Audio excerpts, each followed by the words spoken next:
Bonjour, donc Alain Laos de la Louvière, architecte à Paris 13e, responsable du cabinet Édifice, architecte. Donc je vous présente rapidement une première opération et Lionel vous présentera une deuxième opération sur Paris également. Donc l'opération en question, c'est une rénovation qui pourrait s'apparenter à soit une rénovation pour un particulier, soit dans ce cas-là pour un professionnel, puisque c'est le Conseil général des Hauts-de-Seine qui nous avait missionné suite à un appel de candidature. Donc le projet, c'est à la base un pavillon en meulière, qui est un bâtiment qui était très, très esthétique en tant que tel, mais qui était très vétuste. Donc il devait être reconverti depuis des années. Ça faisait 15 ans qu'il était fermé et non utilisé. L'objectif, c'était de faire un bâtiment qui est juste en face du parc de la Vallée aux Loups, à Châtenay-Malabry. Et le Conseil général souhaitait en faire un bâtiment pour abriter les gardiens du parc. Donc il y avait un aspect bureau, un aspect réception ponctuelle du public et également un rangement des scooters électriques des gardiens du parc. Donc ça, c'est le programme que je viens de vous énoncer. Avec une démarche HQE, donc le Conseil général a une vraie volonté d'intégrer cette approche HQE, donc haute qualité environnementale, dans tous ses projets. Et comme disait Marc à l'instant, avec des limites. C'est-à-dire les limites sont évidemment l'économie, la réalité des choses. Donc nous, en tant que cabinet d'architectes, on propose tout un ensemble d'approches, tout un ensemble de dispositifs. Et ensuite, le client peut ou ne peut pas s'engager dans cette direction. Simplement, on essaie d'être très cohérent pour que tous les paramètres soient bien respectés, tant sur l'aspect écologique que sur l'aspect thermique. Et santé, bien entendu, qui est notre cheval de bataille. Donc le budget était serré, 537 000 € pour rénover tout un bâtiment et agrandir un bâtiment assez important, dans tout 300 mètres carrés. Alors, un petit point d'arrêt rapide. Dans ce cas-là, il y avait un programme qui avait été établi par un spécialiste, mais d'une manière générale, quand on a affaire à des projets de particuliers, nous faisons ce qu'on appelle un diagnostic initial. Donc nous intervenons sur le site du projet, et là on analyse tout un ensemble de paramètres, ça fait partie de la démarche EOSPACE. On décrypte tout un ensemble de points qui sont à la fois techniques, à la fois juridiques, à la fois financiers, à la fois environnementaux. On essaie de prendre le pouls de la construction, comprendre un petit peu ce qui se passe dans ce bâtiment. On a quand même tous une expérience de 20 à 30 ans dans le bâtiment, donc on est capable de ressentir les problématiques que pose ce bâtiment. On analyse les objectifs du client. Il y a toujours un objectif évidemment financier, mais il y a toujours également une qualité de vie, je dirais un ressenti par rapport à tout un ensemble de paramètres qui sont listés également ici. Et puis des problèmes de fiscalité, comment ils vont rentabiliser leur opération, comment ils vont l'amortir, comment ils vont la défiscaliser. Et certains chantiers, il y a même souvent les clients veulent se réserver une partie des travaux parce qu'on se rend compte qu'ils n'ont pas nécessairement la possibilité de tout engager, ou alors on fait des phasages.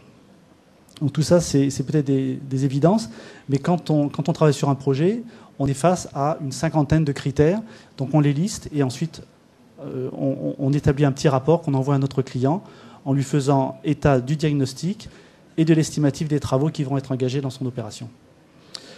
Donc dans ce cas-là, vous aviez un bâtiment qui était donc inoccupé depuis longtemps, très humide, qui avait des fuites, qui étaient dégradées, etc. Donc il y avait des fissures, on voit l'état du sous-sol, il avait même été squatté et incendié. C'est tout. Voilà. C'était la totale.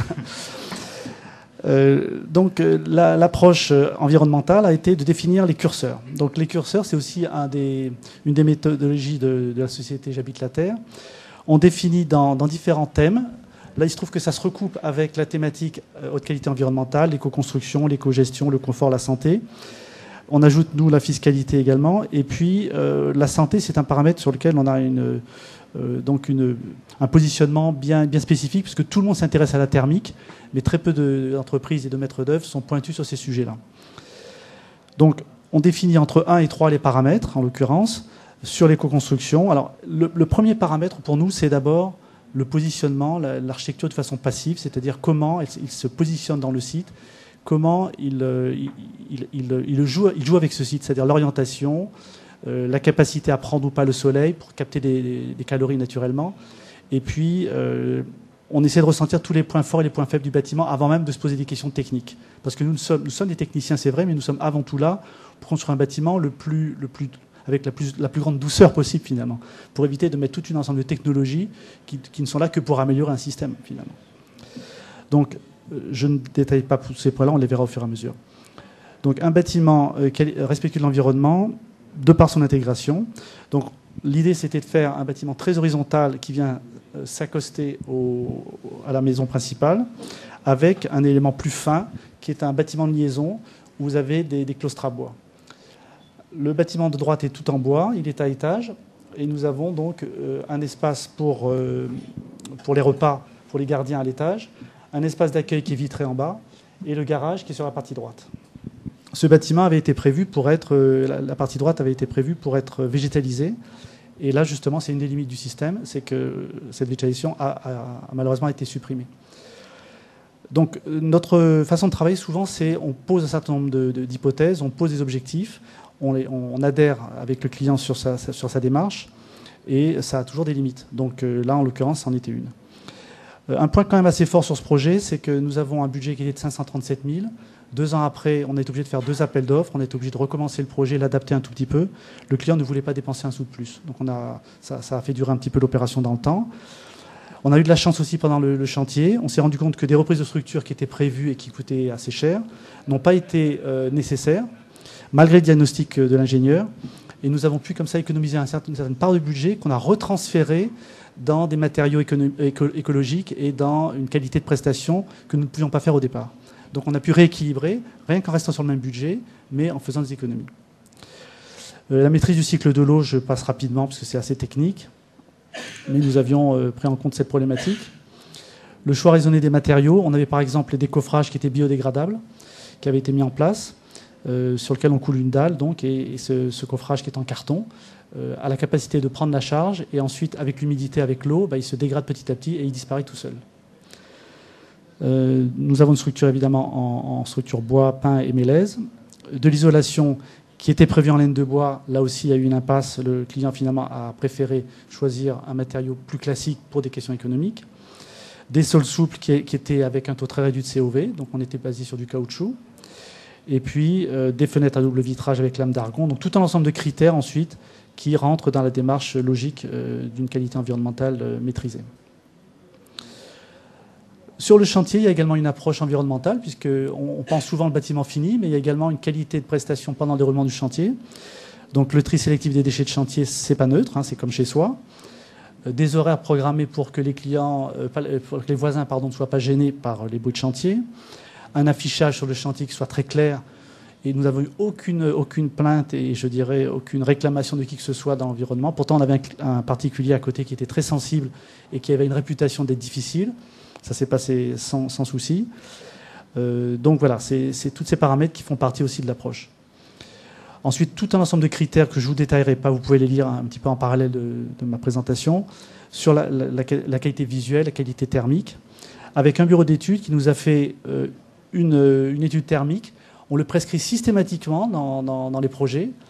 À partir du moment, évidemment, c'est une extension ou une rénovation. Dès qu'il y a de l'isolation à mettre en œuvre, dès qu'il y a un bâtiment qui est insuffisamment, qui n'est pas conforme sur le plan thermique, on le voit très vite.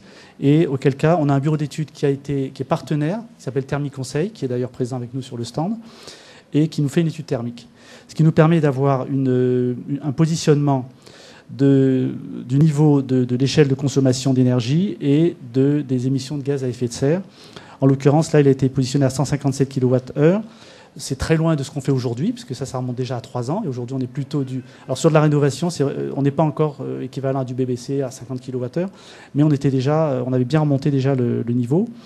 On était conforme à la RT 2005. Maintenant, on est à la RT 2012, avec les exigences beaucoup plus fortes.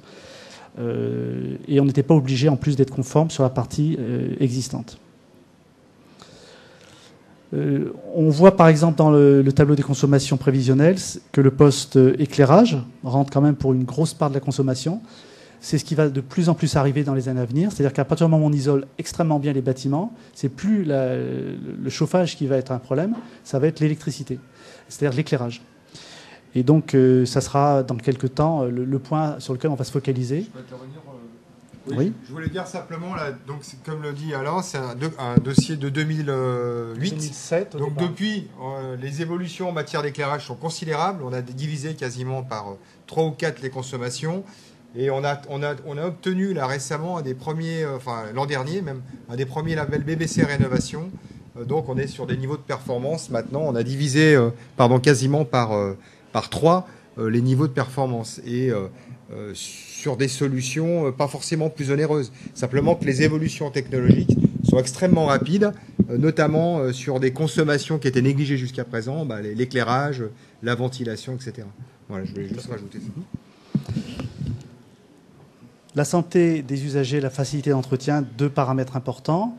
La santé, on la retrouve dans la qualité de l'air, par la ventilation, et par l'emploi de matériaux qui ne dégagent pas de CO2 ou de formaldéhyde en particulier. Par des menuiseries. Alors des fois, ça peut être... On ne s'interdit pas non plus, on n'est pas non plus des ayatollahs de l'écologie, c'est-à-dire que par exemple là, on voulait utiliser de l'aluminium pour la partie neuve par rapport au bois dans la partie ancienne. On se l'autorise parce qu'on sait que chaque matériau, quel qu'il soit, a des qualités et des inconvénients au niveau environnemental. On sait que l'aluminium est très gourmand en fabrication au départ, donc il est plutôt mal positionné comme matériau, mais on sait qu'il est recyclable. Donc chaque matériel a ses plus et ses moins. Donc c'est à partir de toute cette culture que nous accumulons au fur et à mesure que nous pouvons faire des choix stratégiques. Donc le chantier, on aperçoit quelques visuels où on voit sur le côté gauche, c'était les fondations, il y avait de la neige à l'époque. En partie basse, on avait positionné le film thermique et les isolants qui étaient au sol. Donc là, on a isolé la totalité du bâtiment au sol. À droite, le premier étage était monté.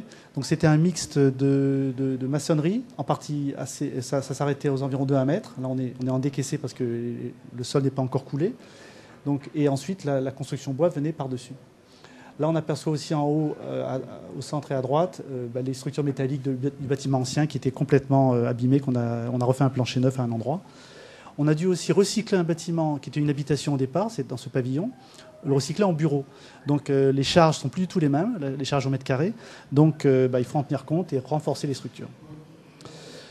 Donc le chantier à nouveau dans la partie bois cette fois-ci. Donc on a l'extension, enfin la partie étage plutôt, est totalement en bois. On a prévu de faire un plancher. Alors le problème du bois, souvent, on ne sait pas assez, mais ça manque d'inertie. Donc il y a des gros soucis de phonique entre les étages. Donc là, on a couplé un mélange de structure bois avec un plancher mince béton qui donnait de l'inertie et qui évitait que le bruit ne passe d'un étage à l'autre. Parce que l'acoustique, évidemment, c'est aussi une grosse préoccupation.